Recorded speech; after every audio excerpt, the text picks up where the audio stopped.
Good morning, investors and traders. This is Naeem Aslam, Chief Market Analyst at AvaTrade, and welcome to our daily technical analysis video.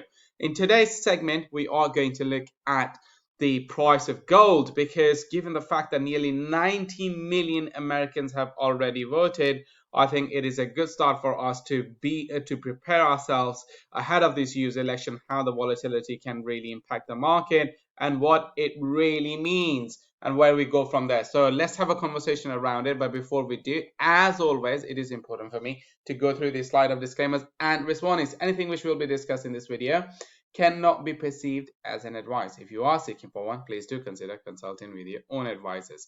Now, I'm going to bring out the MT4 platform. As always, this platform can be downloaded from our website, avatrade.com. Now, folks, we're going to go onto the chart for a gold, and then we're going to begin the conversation by looking at the daily chart for gold.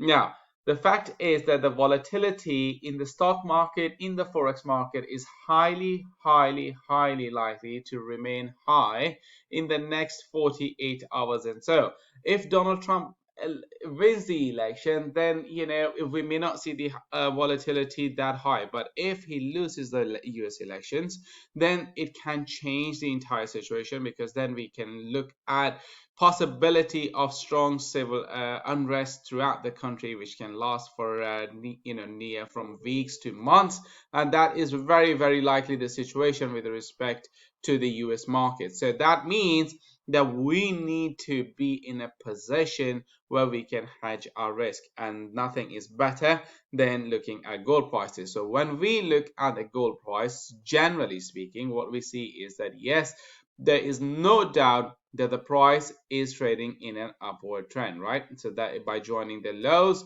we can see that. But at the same time, we are also cautious about something else, which is that the price has also failed to break above this particular downward trend line, and I've just drawn this trend line by joining the lower highs. So you can see that the price is really sort of failing to go anywhere above that.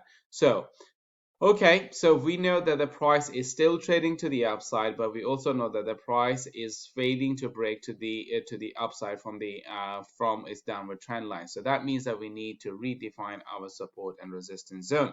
So as you can see that I have just brought my support zone just below to this area, because this is the area where we're seeing this massive explosion. To the upside, this was the area when the price started to move higher, and then that is where we're going to keep our focus on.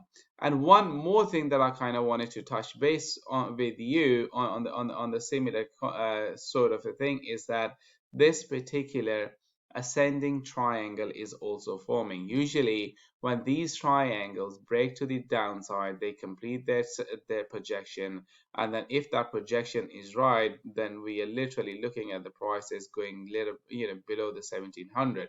However, I do not think that this is going to be the case unless the stock market really starts to roar, and that is like if Donald Trump comes back and everyone starts talking about a second stimulus package, and then that can really boost the gold price, the stock market, and then that can take a massive win out of this gold price. But for now, what we are really looking at in terms of our support is where the 200-day moving average is trading, which is in green.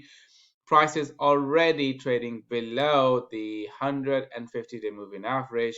Moreover, the 50-day moving average has also crossed below the 100-day moving average, and the last time it happened was a long time ago, because in order to see that, we have to go all the way to back over here, which was 2019, and then you can see when it happened, we saw a bit of a trend to the downside for gold prices. Nothing major happened, but then fairly quickly that the price crossed above the 50-day moving average, and when it did cross above the 50-day moving average, then we saw this massive trend which lasted all the way to here before the price started to drop below and then started to move back again, and once again a lot of back and forth action, and then the market moved back.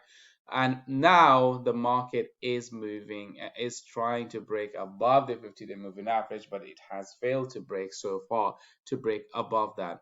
So for now, the immediate level of resistance is can be just above, around here, the consolidation where it happened. And then if the price can break above these zones, but the most immediate resistance is going to be your 50 and 100-day moving average. But if it crosses above 50-day and 100-day moving average, it will be able to, it should be able to break these ones as well. And then the next target remains your 2000 level.